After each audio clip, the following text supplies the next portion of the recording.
45년 만에 선포된 비상계엄, 우리는 어떤 대가를 치르게 될까요? 지난 7일 윤석열 대통령의 탄핵소추안이 의결 정족수 미달로 무산, 국내 경제 불확실성이 커지면서 한국 경제가 치러야 할 대가가 더 커질 것이라는 전망이 이어지고 있습니다. 9일 한국거래소에 따르면 코스피 코스닥 시가총액은 2,246조 원, 비상계엄을 선포했던 지난 12월 3일의 수치인 2,390조 원에서 114조 원 줄어든 수치를 보였고요. 계엄 선포 전 1,402원에 머물던 원달러 환율은 급등, 계엄 선포 후 1,440원 선을 돌파했습니다. 이후 금융당국의 유동성 공급 계획이 나오면서 1,410원대 안정화되는 모습을 보였지만 다시 상승세로 전환돼 9일 1,430원대까지 오른 상태입니다. 급등한 환율로 인해 산업계는 공포감에 휩싸였는데요.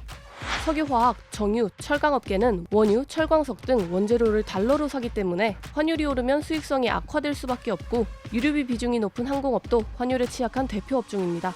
국내 항공사는 적게는 항공기 절반, 많게는 대부분을 임차해서 운영하기에 대규모 리스비가 지출되는데요. 이 비용을 모두 달러로 지출하기 때문에 환율의 상승은 곧 고정비용 상승을 의미하죠. 수출 위주의 기업도 난감하긴 마찬가지입니다.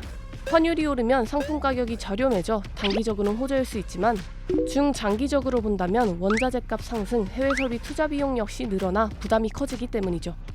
대표적인 예로 반도체 기업 삼성전자와 SK하이닉스 두 기업은 미국 공장 건설을 위해 각각 170억 달러, 40억 달러를 투자하기로 했는데요.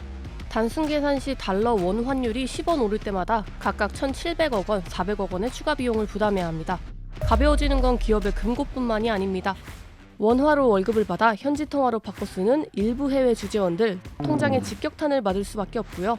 해외에 거주 중인 유학생은 물론이고 연말 해외여행을 계획했던 여행객들의 부담도 커졌습니다. 여행객들의 부담이 커지니 골머리를 앓는 건 관광업도 마찬가지겠죠. 해외 주요 국가들의 항공 여행 제한 권고로 팬데믹 이후 회복세를 나타내던 관광산업의 전망도 어두워졌는데요. 호텔업계에 따르면 비상계엄 사태 이후 한국 여행이 안전한지 묻는 외국인 관광객들의 문의가 이어지고 있고요. 연말에 맞아 잡혔던 각종 행사 및 연회 일정이 취소될까 우려하고 있는 상황입니다. 일정 취소에 눈물을 흘리는 건 자영업자와 소상공인들도 마찬가지. 비상계엄 선포 후 단체 모임 예약이 줄줄이 취소됐고 혼란스러운 전국에 대중들의 소비심리 위축이 예상되면서 12월 연말 투수 대목도 기대하기 어려워졌습니다. 실제로 지난 박근혜 전 대통령 탄핵 전국 당시에도 2016년 4분기 민간 소비 증가율이 직전 분기 절반 수준에 그치면서 내수 경기가 급락한 바 있어 걱정은 커지고 있습니다.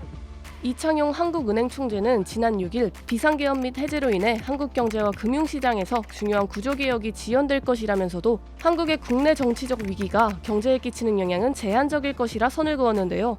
하지만 전문가를 비롯한 국내외 기관의 비관적 전망이 계속되는 가운데 혼란스러운 전국이 대한민국 경제에 어떤 영향을 끼칠지 계속해서 지켜봐야 할 것 같습니다. 이번 영상을 만든 PD가 추천하는 영상도 보고 가세요.